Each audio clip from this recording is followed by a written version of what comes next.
I'm at an elementary school that I've been to one other time. The last time I was here, I found a few bling rings and a handful of wheat pennies, but I was having all sorts of trouble with EMI with my Equinox 600. I brought the Manticore here, and the Manticore seems to be solving the EMI issue. I've heard that it's good for that. Here is my first wheat penny of the day.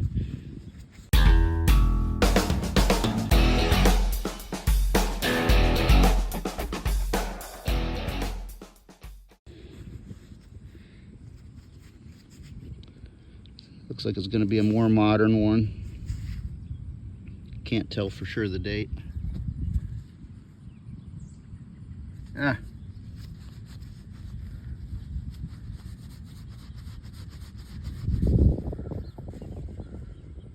You see it? Yep, 1945. All right, let's keep going. Well, just a few feet from the first wheat penny, here's wheat penny number 2. Nice green patina on it. Let's see if we can get a date off of it for you.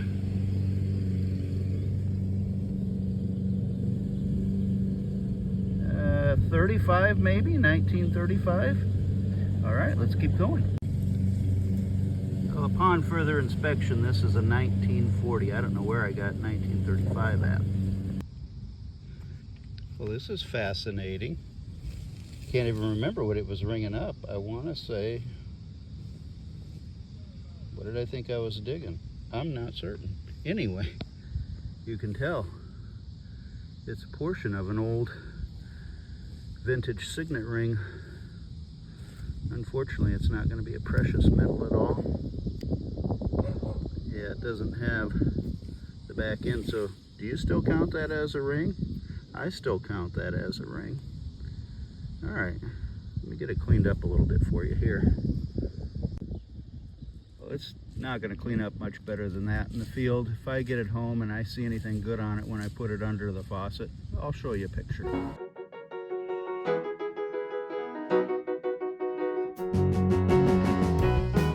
Penny number 3 is going to be in 1951. So we're on to some wheat pennies. We got to get on to some silver jewelry, or some gold. Let's keep going.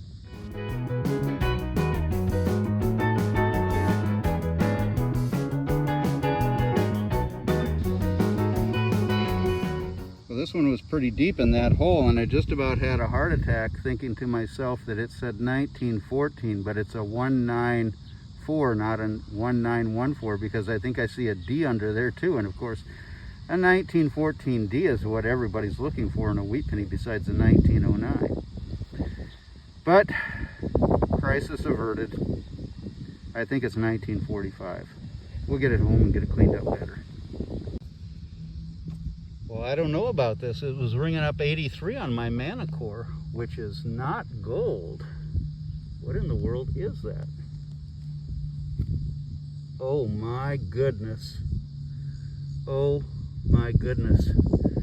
What in the world is that? What in the world is that? Oh my. Is that just huge bling? Because it's not coming out of the ground looking like bling. What in the world is that? Let me get it cleaned up. Well, I don't know what it's made of, but as you can see on the inside it says L-A-L-I-Q-U-E, and I've looked up the website. They do make custom made jewelry, so I'm going to have to see, number one, what this is made of. Number 2, what the retail value of it is. That's one honkin' ring right there. Let's keep going.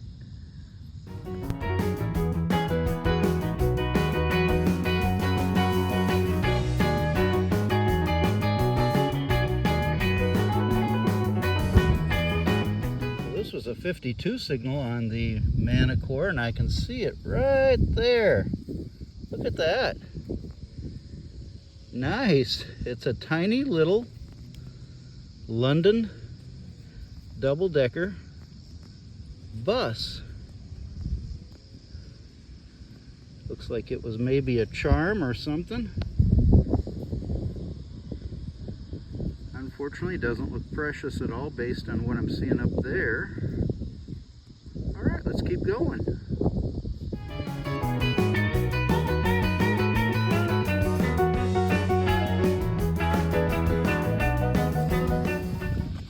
Well, unfortunately, there's not more in the plug, which is probably why it was in the plug in the first place, but it's half of an eagle. There you go. Let's keep going. Just another reason why it's important to get signals out of the ground and recheck your hole.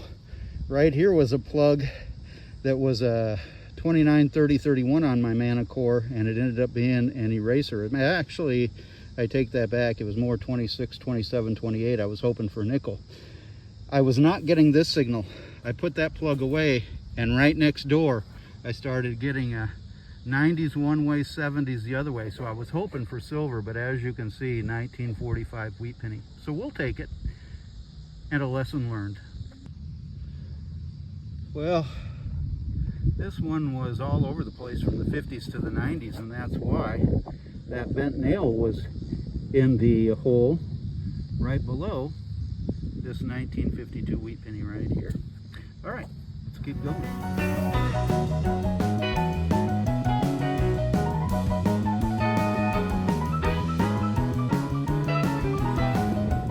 This'll work. It was in the low 20s.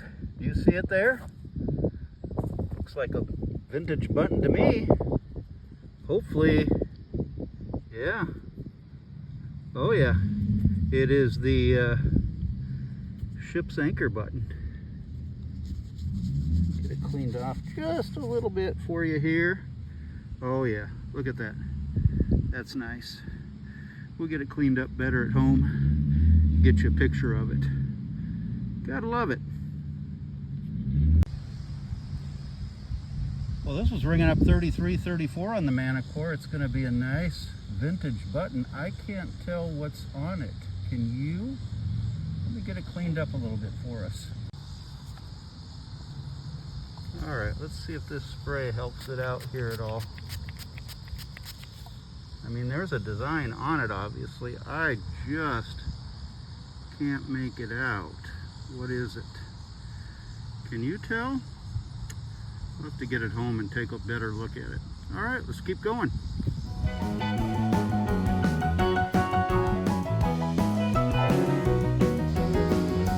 Well, this was ringing up at 21, 22 on the Equinox. Excuse me, not the Equinox, on the Manicore. The Mine Lab Manicore. And this, folks, is a really old earring. Here you see the back of it. All right. Let's keep going. Well, we got us another wheat penny, and this one had the depth and looks like it could have the green patina to be somewhat old.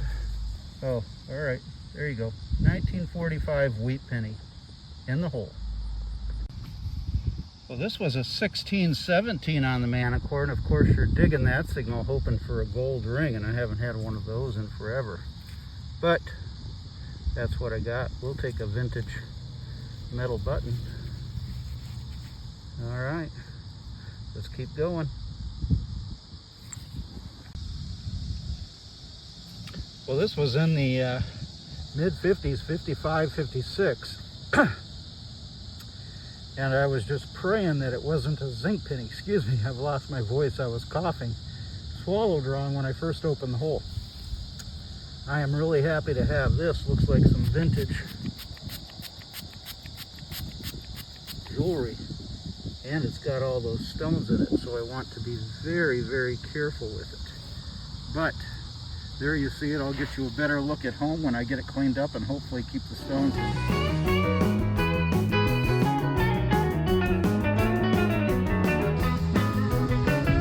A 28 and it was showing 5 bars deep. I was hoping it was like an Indian head penny or a Indian head, excuse me.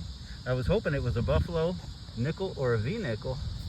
I don't think it's going to be a nickel at all. I think it's going to be another vintage button.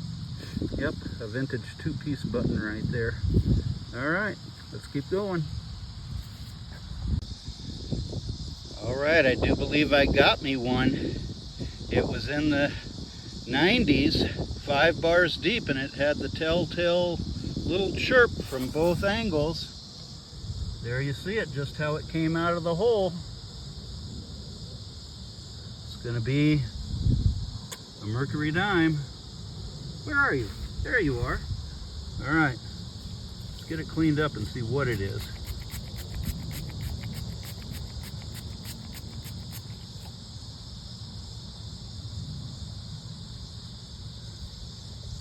Like, is that a D mint mark or an S mint mark? I can't tell for sure. Let's flip it over.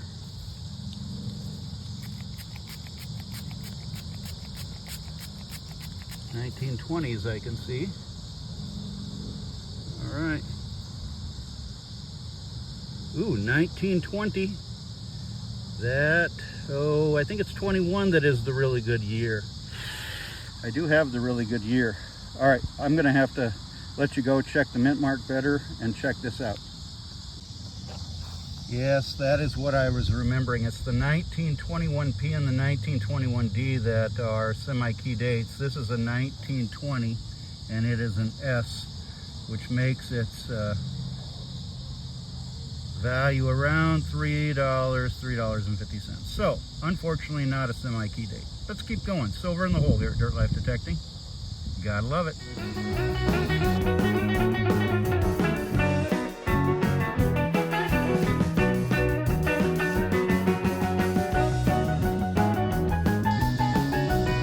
This was a solid 29 on the Manicore, and I don't want to clean it too hard here in the field because, as you can see,